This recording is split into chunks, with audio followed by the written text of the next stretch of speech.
Back with a chest and triceps workout. You know what time it is. We got our little shoulders in there as well. So make sure you're tuned in. Make sure you're subscribed, as you can see on the screen. And we're about to jump into the warm up right now.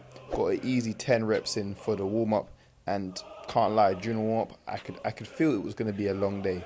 My triceps were saying, buddy, it's going to be a good one today. So make sure you warm up, guys. Please do it properly. We don't want no injuries. We're here to get better, not injured. So the warm up is vital. I did do some stretches before this, so this is just a working set to make sure all the muscles are firing properly. First set, chuck the dip belt on, chuck the weight on, and as I said, it was a tough one. You know, sometimes your muscles just don't feel like how they're supposed to feel. It is what it is, man. But you grind through it, you work through it. The goal was to get 8 reps. I think on the majority of them, I got 7. Am I upset about that? No, because I know I pushed myself as hard as I can go. However, the goal was 8. But 7 is still a good number. Anything below 6, you know, you might want to take the weight down. But anything above 6 to 10, you know, you're in a good range to build muscle. So it's the second set now. Pushing, grinding, working. I got the gloves on with the wrist strap just for extra grip and to keep my wrist safe, because I've had some wrist injuries in the past. So I just add these on just for extra precaution. I probably don't need them, but I added them on regardless. And as you can see, it's a tough one today, man. It's a real tough one. And I even stopped during this one. I was like, I need to get those extra reps in. Have to get them in. And as I said in many videos, do not be afraid to stop, take a breather, get back on the machine, exercise equipment, finish your set. No one's here to judge you. You know what I'm saying? That's all we care about, is finishing the set. So I had one more rep, did it. This is the third set now. Hey, we're really pushing it. We're pushing it with this one, man. I think I got like 4 reps in. This is the third rep. And then this is the 4th rep. And I was like, you know what? Oh, I got to take the weight down. I got to take it down to finish this off properly. I'm not sacrificing form. I'm not, trying to get injured. So I took off the dumbbell, and that was it. No, sorry, not the dumbbell, the kettlebell. And we just keep going, man. We keep going. We keep pushing. We finish what we started. Again, taking the weight down doesn't mean anything apart from you took the weight down. And this is the final set now. Getting in those last few reps. Just trying to see how many I could do on this one, because I know it was going to be difficult to try and get 8, but whatever I got on this final set, I was happy with. Maybe I didn't even need to do it after, taking the weight down the last one, but hey, we're here to push the boundaries, we're here to push the levels, man. That's what it's all about at the end of the day, pushing yourself so you can become better at the end of the day. And as you can see on this final one, I just did an eccentric just to finish off. I knew I wouldn't be able to get myself back up, but still controlling the eccentric movement is very important. And now we got some decline push-ups. I changed up from the original one. Usually I just do the push-ups with a band. So I thought, you know what? Today we're going to give the chest some extra work. We're going to hit the upper chest a bit more. So we're going to do decline push-ups.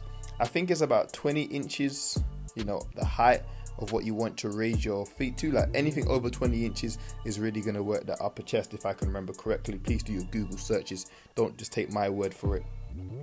But yes, decline press-ups, upper chest, man. It also adds more weight to the chest because your feet are elevated. Your chest and your triceps now have to hold more body weight. So you're getting the extra work in your chest, the extra work in your front shoulder, and obviously the extra work on the tricep. So in the second set, threw on the band. The first set was good, but I knew I could push myself more. So I threw on the red band, and this is where it got tough, man. It got real tough at this point. We was aiming for those 10 reps again, making sure we lock out at the top, come all the way down, good form, good tempo. We're not rushing it. We're not doing half reps. We're going to do them properly.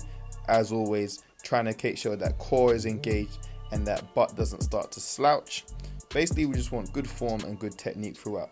Obviously, as you get more tired, the technique might falter a little bit, the form might go a little bit, but however, shouldn't be that from the start. The first few reps should be very strong, and as you push yourself towards the end, it might get a little sloppy, but there's levels to sloppiness, man. Come on, let's be real. So as you can see, I'm getting that nice chest engagement, getting that nice tricep engagement at the top, locking out, so my joints are also getting stronger. Hey, couldn't finish it with a band. Guess what? Chuck the band away, get back on, finish the set. That's how we do it. we don't stop and think, oh, woe is me, I couldn't finish it. No, we make sure we finish, we get the extra juice, because trust me, these push-ups, even without the band at the end, they feel like I still got the band on. That's how much it was. So we did 4 sets of this, and again, aiming for the 8 to 10 rep range, really working, really pushing, trying to keep good posture, man. And to be fair, I haven't been doing decline push-ups as much as I probably should have been. I've kind of been leaving them to the end, and then, you know, when you leave exercises to the end, you don't have enough, you know, juice in your system if you worked properly throughout the entire workout to really give it your all. So you kind of not half-ass it, but you don't really give it the attention that it requires, that it needs. So it was nice to do these like closer to the beginning of the workout, actually the second exercise. And again, man, just keep working, keep grinding, keep pushing. It's not always pretty, but we're not here to be pretty. And then we got diamond push-ups, but I kind of adjusted these. I kind of slowed the tempo down, and so I could feel, you know, the more strain in the muscle, get those muscles really working. Because to be fair, I could have done these quicker and it would have been easier. But I thought, you know what, let me slow these down, man. Let's really get this working today, because time under tension is a great way to build muscle. It's not about how fast you can do it, it's how well you can control the movement. The slower you control the movement, trust me, the more it burns. So if you ever, like, you know, feel like you've mastered a movement, slow it down, and then you'll see, you know, how good you really are. But as you can see, I slow it down even more from the first set.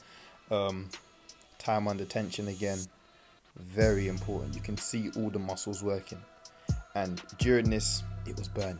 It was burning big time. And a thing I found out about diamond push-ups as well is that your hands don't actually have to be touching. Now, a lot of people are going to say, oh, well, it's not a diamond push-up.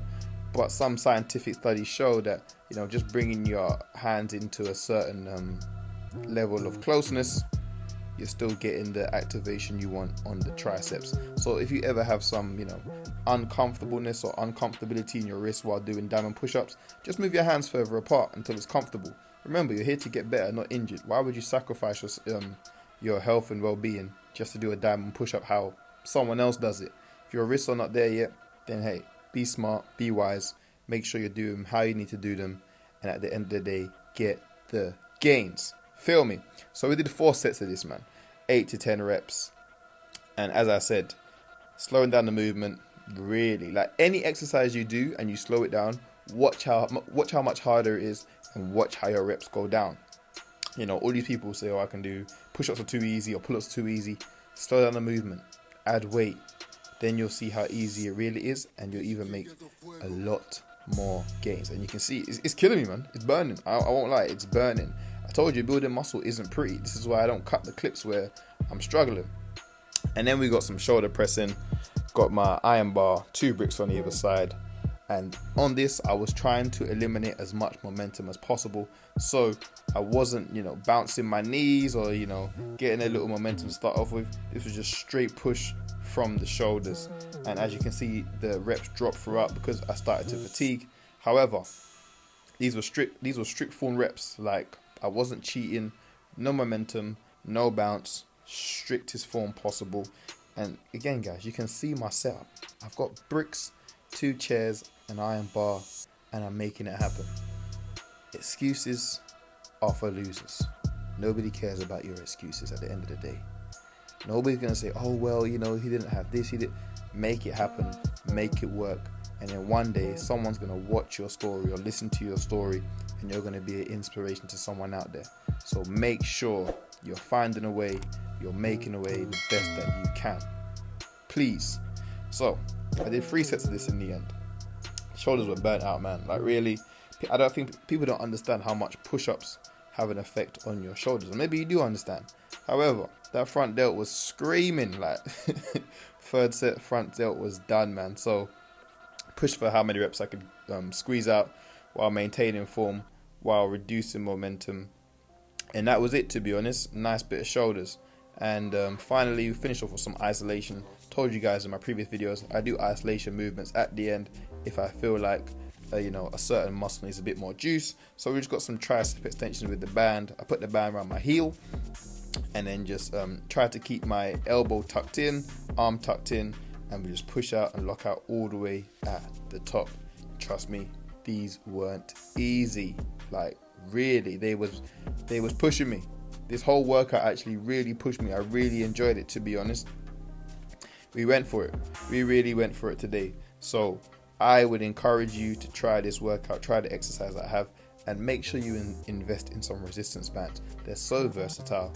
They are just a quality tool to have, especially if you're working out at home, because you can just adapt them to do what you want, and you can continue to make gains, because obviously there's different levels of resistance when you purchase like a set of resistance bands.